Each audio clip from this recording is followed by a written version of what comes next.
जय माता दी दोस्तों।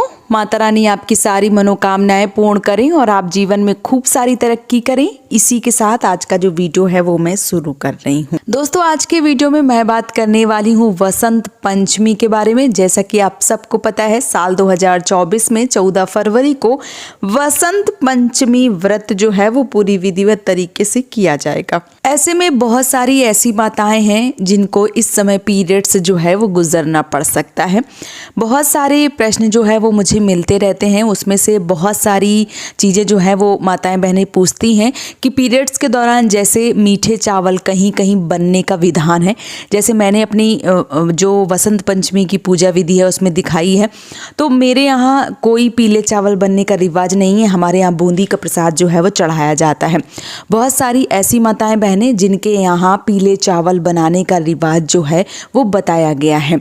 अब बहुत सारी ऐसी बहनें जो घर में अकेली रहती हैं, पूजा पाठ तो मान लीजिए वो किसी भी प्रकार से करवा देती हैं, लेकिन कई बार बोलती हैं कि हमारे यहाँ जो पीले चावल हैं वो उसका भोग लगाए बगैर जो पूजा है वो पूरी नहीं मानी जाती है। तो देखिए अगर आपके यहाँ ऐसा विधान है तो आप बना सकती हैं, कोई दिक्कत नहीं है, आप बना दीजिए। और गंगा जल का छिड़काव जो है, जो भी मान लीजिए लेने आए प्रसाद जो भी चढ़ा रहे हैं वो गंगा जल छिड़क के और उस प्रसाद का भोग जो है वो लगा सकते हैं। लेकिन जब आप भोग बनावें तो अच्छे से साफ सुथरा हो जाए, स्नान इत्यादि जो है वो ज़रूर कर लें। उसके बाद जो भोग है वो बना सकती हैं, कोई दिक्कत जो है वो नहीं है। और हाँ, जिनके यहाँ ऐसा रिवाज नहीं है, ऐसे लोग जैसे मौसम के हिसाब से वसंत पंचमी में चीज़ें जो हैं वो चढ़ाई जाती हैं, जैसे बेर हो गया, शकरकंद हो गया, अमरूद हो गया, इस प्रकार से जो चीज़ें हैं वो वसंत के हिसाब से, जो वसंत ऋतुओं में जो फल फ्रूट आते हैं वो चढ़ाए जाते हैं।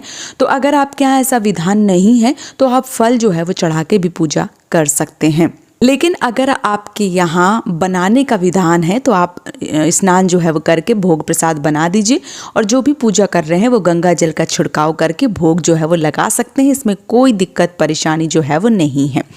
जो भी ऐसी माताएं बहनें जो पूरी विधिवत तरीके से पूजा करती हैं, व्रत करती हैं वसंत पंचमी वाले दिन, लेकिन इस बार वो पूजा नहीं कर पाएंगी, किसी भी कारण से उनको पीरियड से गुजरना पड़ रहा है या अभी 5 दिन या 4 दिन 5 दिन 7 दिन नहीं हुए हैं, तो ऐसे में उनको क्या करना चाहिए। तो देखिए अगर आपका 5वां दिन है या आपके 5 दिन हो गए हैं तो आप स्नान करके पूरी विधिवत तरीके से पूजा कर सकती हैं, कोई दिक्कत कोई परेशानी जो है वो नहीं है।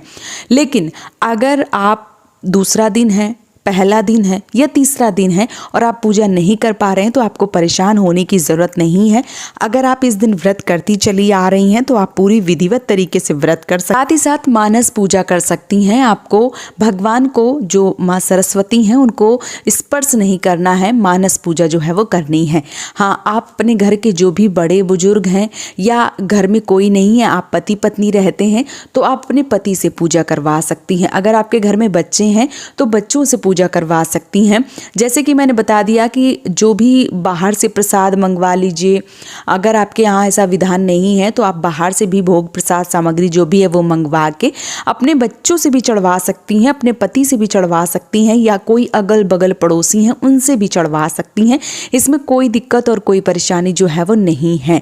लेकिन पीरियड्स के दौरान हमें कभी भी किसी भी देव को या किसी भी माता को स्पर्श नहीं करनी चाहिए, क्योंकि जो पीरियड्स में पूजा जो है वो करते हैं, ऐसा ऋषि पंचमी की किताब में जो कथा है उसमें वर्णन किया गया है कि पाप का जो भागीदार है वो माना जाता है। इसलिए कभी भी भूल कर भी हमें पीरियड्स के दौरान कभी भी किसी भी देव या किसी भी देवी को स्पर्श नहीं करना चाहिए। घर में कोई नहीं है, कई बार ये प्रश्न आते हैं कि ना घर में बच्चे हैं ना ही घर में पति हैं, हमें क्या करना चाहिए। तो कोई दिक्कत नहीं है, आप स्नान कर लीजिए, अच्छे से साफ सुथरा हो जाइए और इसके बाद दूर बैठ के मानस पूजा कर लीजिए और भगवान से, जो माँ सरस्वती हैं, उनसे क्षमा जरूर मांगिए कि माता जी ऐसी अवस्था है, हम नहीं कर पा रहे हैं। अगली साल अगर ऐसा मौका मुझे मिला कि मैं व्रत कर सकूं, पूजा कर सकूं, तो ज़रूर करूंगी। ऐसी अभी अवस्था नहीं है कि मैं आपकी पूजा कर पाऊं, तो मुझे माफ़ जो है वो ज़रूर करें। अगर दूर से भी आप मानस पूजा करती हैं, भगवान को प्रणाम करती हैं, माता जी से विनम्र निवेदन करती हैं, तो वो भी आपकी पूजा जो है वो जोड़ी जाएगी। तो उम्मीद करती हूँ कि आपको वीडियो बहुत ही अच्छे से समझ में आ गया होगा। अगर आपके मन में कोई प्रश्न है तो आप मुझे कमेंट सेक्शन में पूछिए, और अगर वीडियो पसंद आ रहा है तो आप मुझे सपोर्ट कर सकते हैं इस चैनल को सब्सक्राइब करके। आज का वीडियो यहीं पे समाप्त कर रही हूँ दोस्तों। जय माता दी।